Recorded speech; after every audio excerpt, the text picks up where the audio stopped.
As mentioned, I would like to tell a bit more about my work with targeted mass spectrometry on Mycobacterium tuberculosis.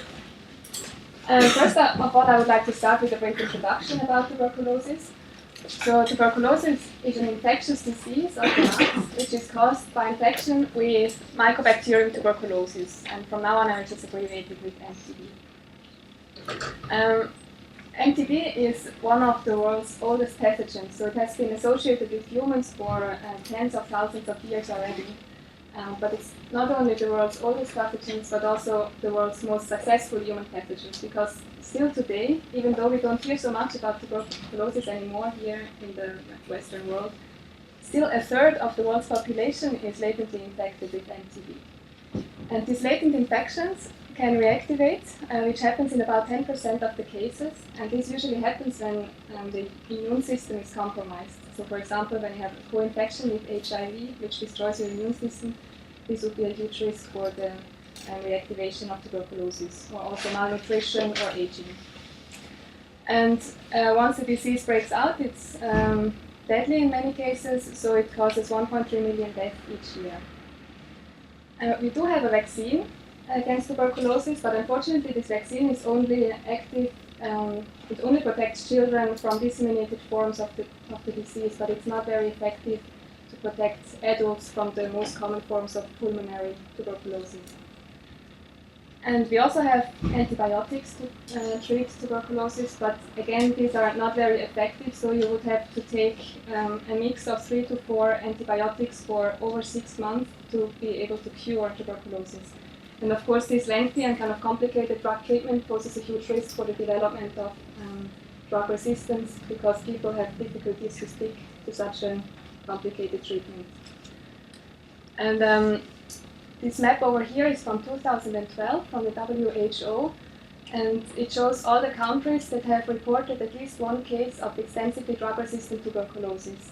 And this XDR-TB is almost not curable anymore, so you would have to take antibiotics with very severe side effects for over 2 years to be able to cure it. And this is a major concern now of the WHO, because these drug-resistant strains are spreading in the world. So we urgently need more effective drugs and vaccines to be able to prevent and cure tuberculosis. The bacterium itself is transmitted by air droplets through, for example, if an infected person with active tuberculosis is coughing, they can enter the lungs of a healthy individual, where they are then usually taken up by alveolar macrophages. But in many cases, these macrophages fail to clear the infection and to kill the bacteria. So the body then tries to confine the infection by forming this granuloma. So this is a tissue structure in which the bacteria can be trapped. So by this, the immune system is able to maintain or to repress the active tuberculosis, but it will not be able to get rid of it completely.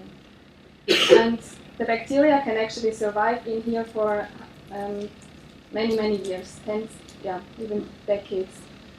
But of course, the environment in such a tissue structure is not so good for the bacteria.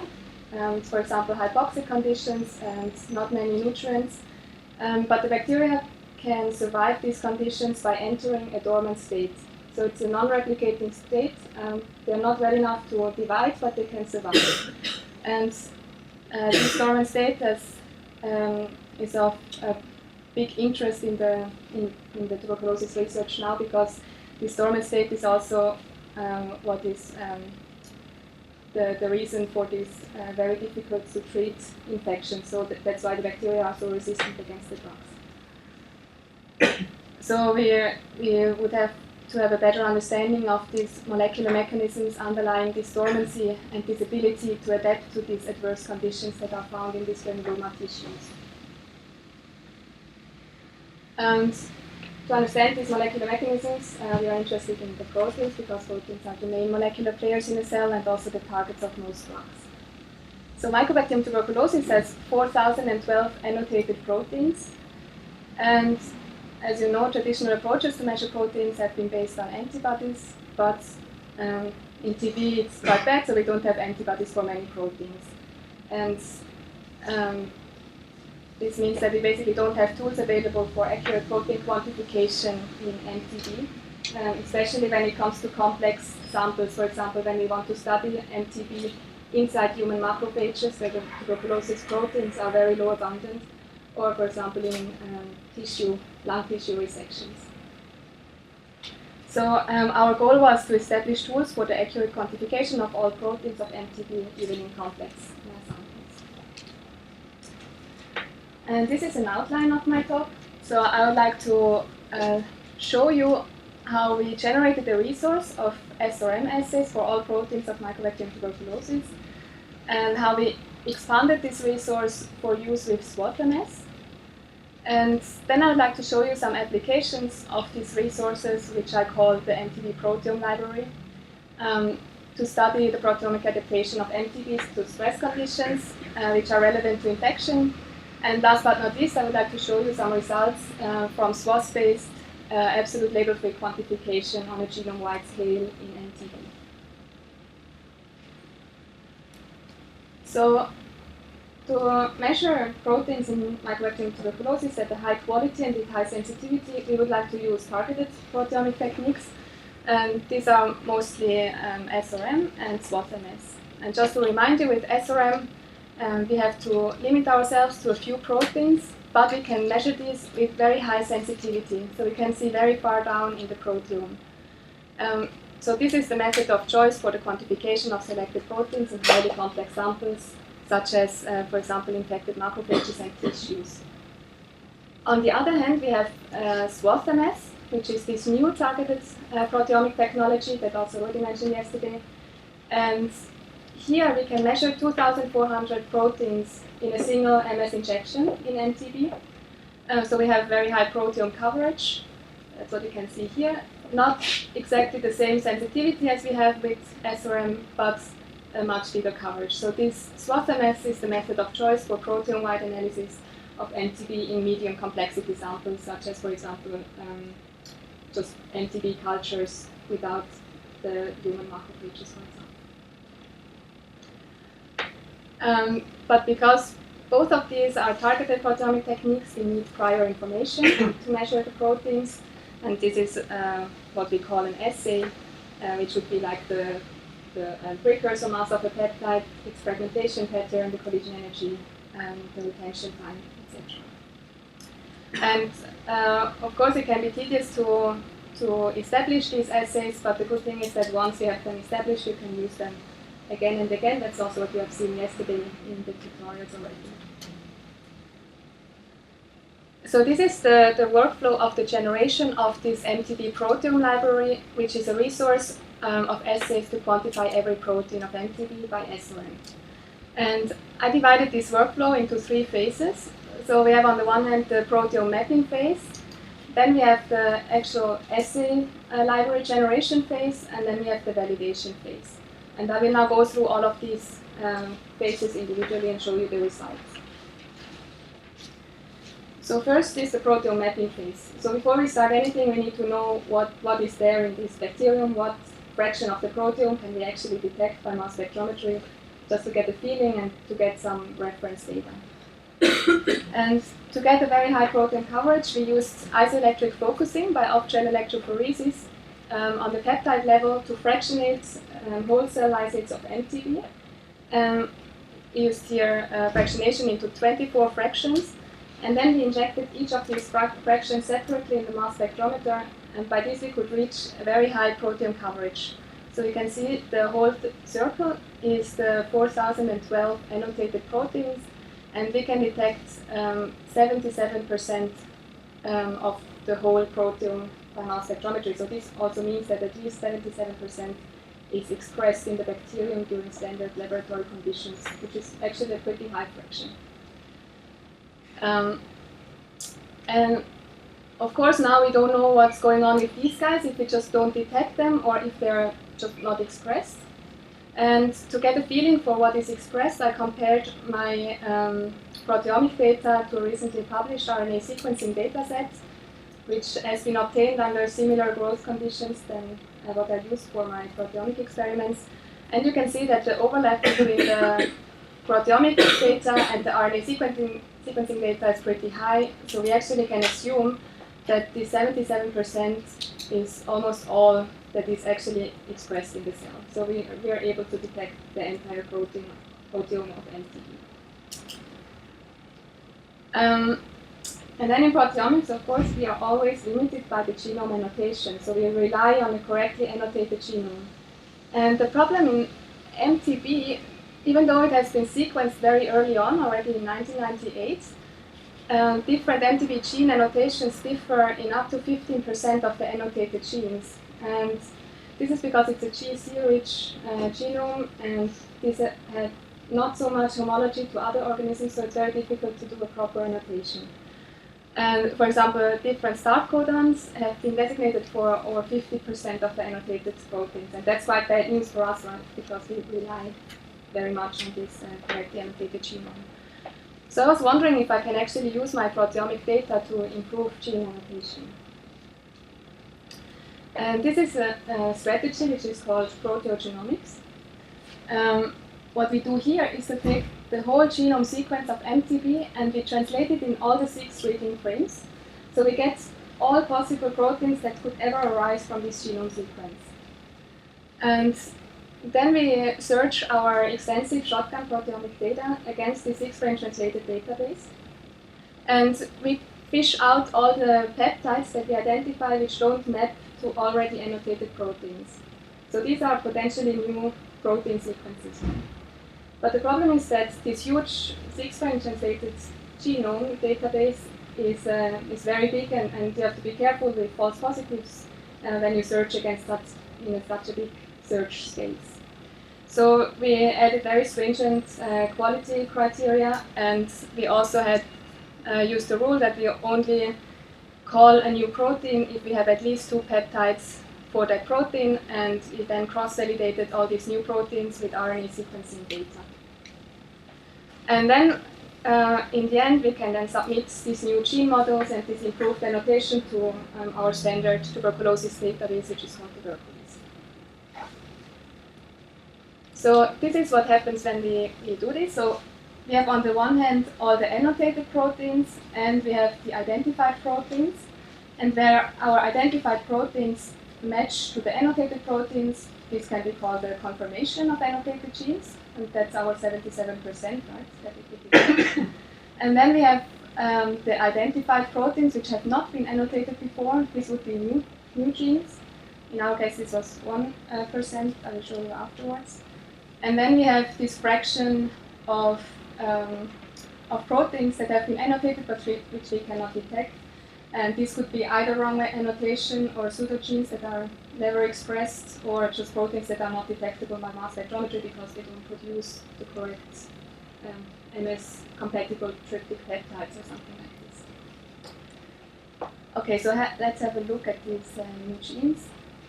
This is one example. So for example, for this gene, I found 2 peptides, and then I ordered synthetic peptides to be sure, confirm the spectra, and I confirmed them by SRM. And this protein, for example, has just been missed. I mean, maybe also here is a missed protein, as you can see that the genome is quite densely packed with proteins. And here is an example of this RNA-seq validation. So collaborators of ours have obtained RNA sequencing data from Mtb and the vaccine strain, and you can see, for example, at this location a very clear signal of RNA, but there is no protein annotated at this region. So in blue here are the annotated proteins, and they just annotated a miscellaneous RNA on this reading frame, and we actually now found 3 peptides for this mRNA, so this is not just a miscellaneous RNA, it's in fact a new protein. And over here the same, that's a different location on the genome. Again, they annotated a miscellaneous RNA. There has actually been annotated a protein, but in the wrong direction, and we now confirm their finding on this gene DNA strand with 2 new peptides, so that's another new protein. This is probably just a misannotation. So in total, we found 29 novel genes in Mtb that have not been annotated before. Okay, so that was the proteome mapping phase. Now we go to the assay library generation phase. So now we use this extensive data from this phase to select for every protein the most representative 3 to 5 peptides for every protein. And for the proteins that we have not seen before, we use prediction algorithms to find the best representative peptides. And we had all these peptides synthesized using spot synthesis, which is kind of cheap. So these were over 17,000 synthetic peptides that we ended up with. And then we pulled these synthetic peptides in pools of 100 and shot them on the Q-trap in SRM-triggered MS2 mode. And this allowed us to obtain a very clean and uninterfered high-quality spectrum from which we can now extract the most intense fragment ions for each of these peptides and also the chromatographic retention time. And this is actually the spectral library that you were using yesterday. So all these so-called synthetic SRM assays are now in the SRM Atlas database, and everybody who's interested can just go there, enter the protein name, and download these assays. Here you can see the coverage of these synthetic SRM assays. So we have now assays for 97% of all the 4,000 annotated proteins. So basically can measure everything. But now, because these assays have been developed based on synthetic peptides, we were not sure if they would also work in a complex sample to detect endogenous peptides. So we validated all of them. This time I used unfractionated whole cell lysates of Mtb, and I did scheduled SRM analysis for all of these assays to see if they actually lead to a confident identification of the peptide, of the endogenous peptide. And these are the results of this validation phase. So now we are again in the range of 70% proteome coverage, because of course we cannot validate assays for proteins that are not expressed. And then we now compare the coverage that we achieved by SRM and in the discovery. So in the mapping phase that I showed you before, you can see that the overlap is very high. But for the shotgun discovery analysis, I needed to fractionate the lysates to see so far down, whereas by SRM we can do this analysis in unfractionated lysates. But importantly, to validate all these assays, because in SRM we can only measure about 10-20 proteins in a single run, I needed over 200 scheduled SRM runs to validate all these about 16,000 assays. This is a summary again. So all this data from the proteome mapping phase has been deposited to the Peptide Atlas database. The synthetic assays are in the SRM Atlas database, and the validation data are in the puzzle database, and I can quickly show you a bit later how these databases look like online in a real-life example. Okay, so now there was this new method being developed in our group, this SWATH MS. So of course we wanted to expand our Mtb Proteome Library to also use it with SWATH MS. And as mentioned, with SWATH we can in theory measure many more proteins per MS1. And this is just to remind you or show you how the SWATH MS works rather roughly. So we will have a better introduction on Thursday, but just for you to get an idea. So in SRM, we do targeted data acquisition. So we select from our peptides just a single peptide, we fragment it, and then we monitor a single fragment over time.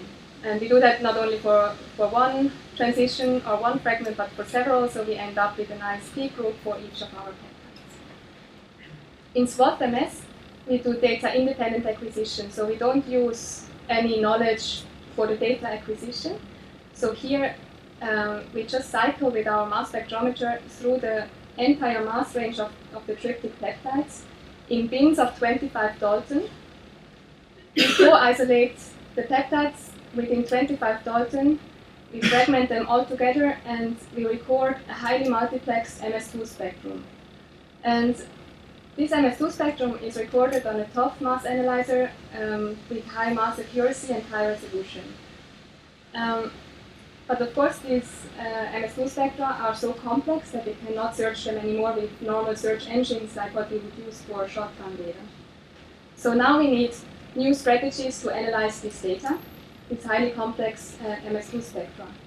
And here came the idea of using targeted data extraction.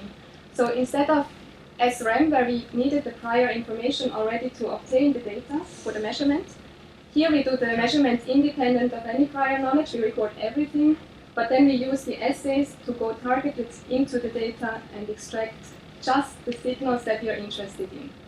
And this results then in data that looks qualitatively very similar to the SRM data and can also be analyzed with similar tools and at similar quantitative accuracy and reproducibility. Okay, so again, we need a library, not for the acquisition of the data, but for the data analysis. And this time, I made this library not on a Q-trap, so not on a triple quadrupole instrument, but on a triple TOF instrument, which is the instrument that we are using for SWATH MS, to have the most similar fragmentation behavior and so on, which is, of course, an advantage for the SWATH library.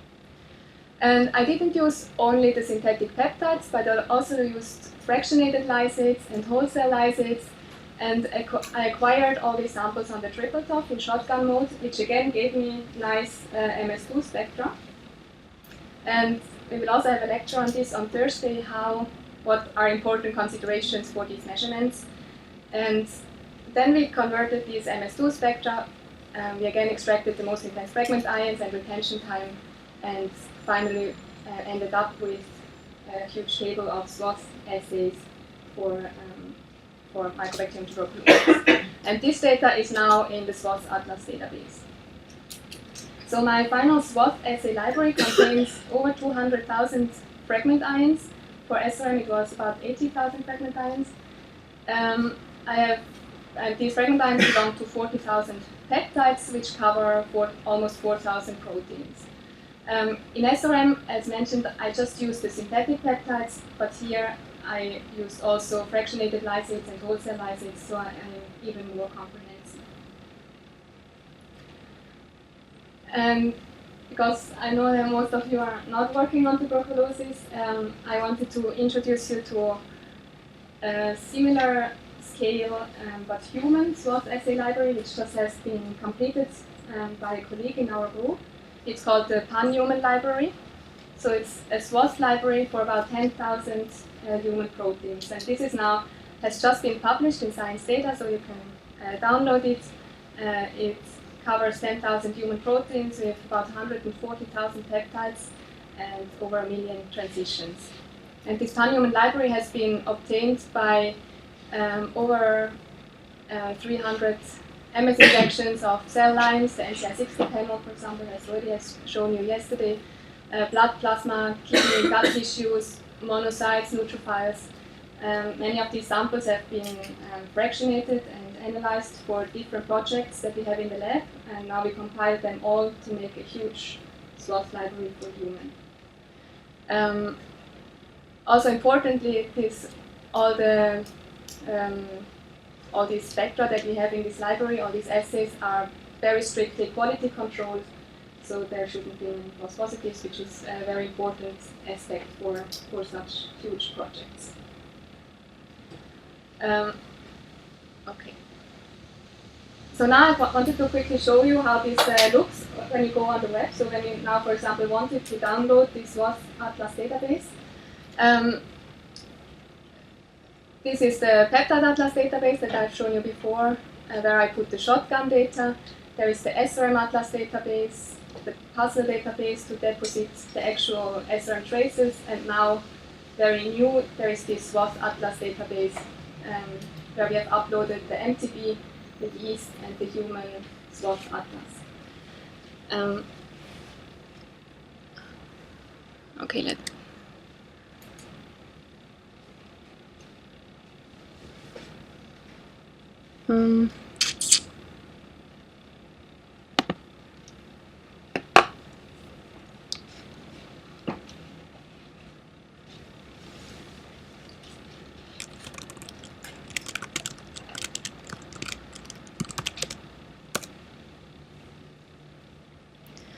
Okay, so when you go to swathatlas.org, you get to this website, and then you can go to up here in the upper left corner to download libraries, for example.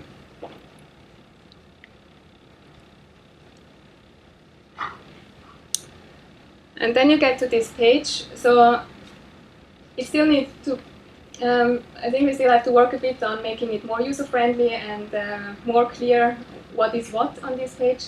But this is basically the pan-human library version 4 in all kinds of different library formats, because all the SWOT analysis tools require different formats of these libraries. That's why we have several options here. And you will understand all these details on Thursday after Ludovik's lecture on SWOT and the SWOT library generation. But basically, you can just click here on a link. You can see that these libraries are very big, so it's a couple of gigabytes, so it will take hours to download the complete spectral library. But if you just download the CSV files, it's a little smaller. And we have this now for, as I mentioned, for human, and if I scroll down here, also for tuberculosis, and here for yeast. And I downloaded the library for tuberculosis.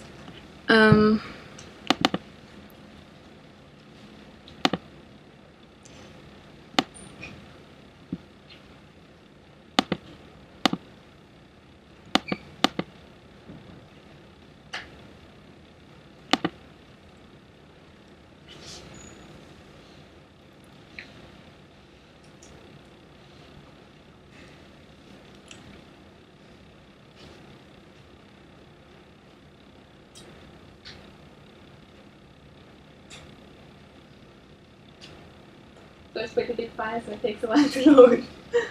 But I hope it's going to show up. Yes.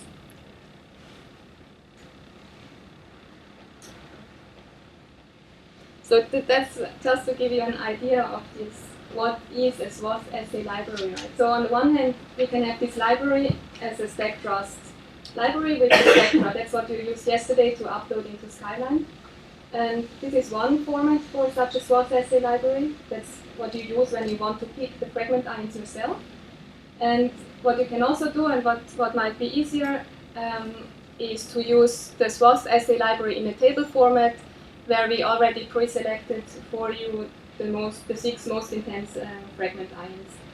And you can see here such a SWOT assay library. So we have the Q1 and the Q3, so the precursor M over C and the fragment ion M over C, protein name, isotype, the relative intensities of the transitions, peptide sequences without and with modifications, and also importantly the retention time in IRT format, which is what we are also going to talk about later today. Yeah, so that's basically all the information you need in this SWOT assay format, which you can now feed into the software tools that analyze your SWOT MS data.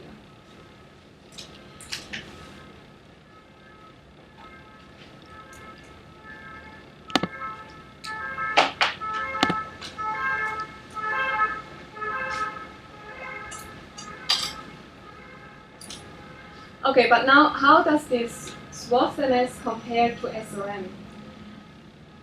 So this is the coverage that I've shown you before for SRM, where we had 72% proteome coverage and we could detect 2,800 proteins. But to get this coverage, as I told you, we needed more than 200 injections because we can only monitor a small number of proteins. In SWOT MS, we now have a coverage of 67%, so 2,600 proteins in a single injection. So that's actually very good news for us, and this high coverage is mostly due because the bacterium is not very complex, so actually SWOT MS performs very well and is a very well-suited technique to measure proteins in Mycobacterium tuberculosis. And over here you can also see that the resulting data is actually very similar, and also the fragmentation patterns between the SRM measurements and the SWOT MS measurements are not exactly identical, but still very similar. So the quality of the data for medium to high abundant proteins at least is very much the same. Okay, so now we've generated a resource with SRM assays and a resource with SWATH assays for all proteins of Mtb. Now let's have a look at some applications of this Mtb Proteome Library. We used it now in many different projects during the last couple of years. So on the one hand, we studied the dormancy regulon during stress conditions, and I will show you these results in a minute. We were also studying a vaccine candidate called RV2616 during starvation. We are looking at the central carbon metabolism under different growth conditions to understand how the bacteria metabolize nutrients, because these would also be pathways that might be used as drug targets. And we did this not only in culture under different growth conditions, but also during infection of macrophages. We are looking at the proteome during nitric oxide stress and during hypoxic stress. And more recently, we started a project where we compare the proteomes of different clinical isolates which were collected from all over the world. And we would like to use the proteome to connect the different genotypes of these clinical strains to their clinical phenotypes. So to try and see if we can use the proteome information to predict the aggressiveness, for example, of such a strain, and so on. And now I would like to show you the results of this project here, which was an SRM project, and this project here, which is a SWATH project. So this dormancy regulon, these are 50 genes that have been shown to be strongly induced during many different stress conditions and also during infection of the human lungs and in macrophages. But all this evidence has only been based on mRNA data, so from microarrays. And nobody knew if actually also these proteins are expressed, if they are going up, if they are also strongly induced or just a little bit, and how fast and so on. So nobody knew about this, but now with our proteome library, we have the assays and we can measure all these proteins. So we performed a simple stress experiment where you can see that the cultures are growing exponentially, and then we apply the stress. Then the cultures stop growing, so they enter this dormant state. And once you release the stress, the cultures would resume growth. And down here you can see these 50 proteins now. We found that most of these proteins are already maximally induced after 1 day, and then they remain stably expressed over the course of the 6 days that we did this stress experiment. And once the bacteria resume growth, these proteins are going down again, but not very strongly, so probably they're just diluted out because the bacteria start to divide again. And this is another way of looking at such data. It's just to highlight this consistent and highly reproducible data set that we have without any missing values, which would be probably impossible by using shotgun proteomics, and which is the big strength of SRM or targeted proteomics. So, of course, with SRM we are always limited in the number of proteins. Now we also wanted to know what is going on the rest of the proteome of Mtb. So we wanted to apply the SWATH approach to a similar experiment. But here we did gradual oxygen depletion for over 20 days. And then again we have 2 time points of re-aeration, so where the bacteria exit from this dormant phase and resume growth. Now we don't just monitor 50 proteins, but we could quantify confidently 2,400 proteins over 24 runs. So we had 6 conditions with biological triplicates and 1 technical replicate. We get a very complete and consistent data matrix, but you can already see that actually most of the proteome is not changing, even though this is a very severe stress condition. But nevertheless, we could pick out about 500 proteins that significantly changed, and these are shown here. So we have, for example, 2 clusters of proteins that are strongly induced, remain stably expressed, and then going down at different speeds. Most of the dormancy regulon that we have seen before is now in this cluster.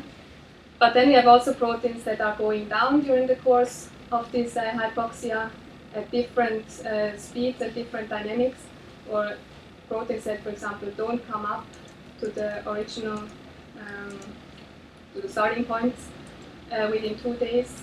And this, for example, is also an interesting cluster because these are proteins that are induced just 6 hours after we release the stress, but then not anymore afterwards. So these are probably proteins that are very important to help the bacteria to reactivate, but not needed otherwise.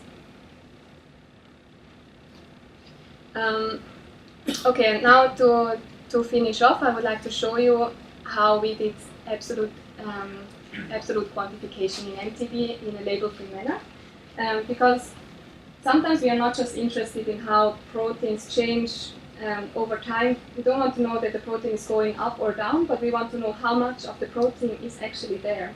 So we want to have a quantity, we want to know how many copies of these proteins are present in a cell. This is, for example, important for modeling or for biomass estimations, as I will show you. So we did that, mostly Tina established this new method of doing this in SWATH MS data, and we will also have an entire talk about this. So I don't go into the technical details, but just show you the results. By doing this absolute quantification, we found that the proteins in Mycobacterium tuberculosis, the lowest abundant proteins that we can detect, are in the range of about 30 protein copies per cell. And the most abundant proteins are in the range of about 100,000 copies per cell. So the entire proteome spans about 4 orders of magnitude. And interesting is also that there are just a few very abundant proteins, and then most of the proteins are actually in the mid to low abundant range. And now we looked at these absolute protein concentrations over time during our hypoxic time course. And this is the commonly used functional annotation in Mtb. And you can see that most of the functional classes are actually not changing over time.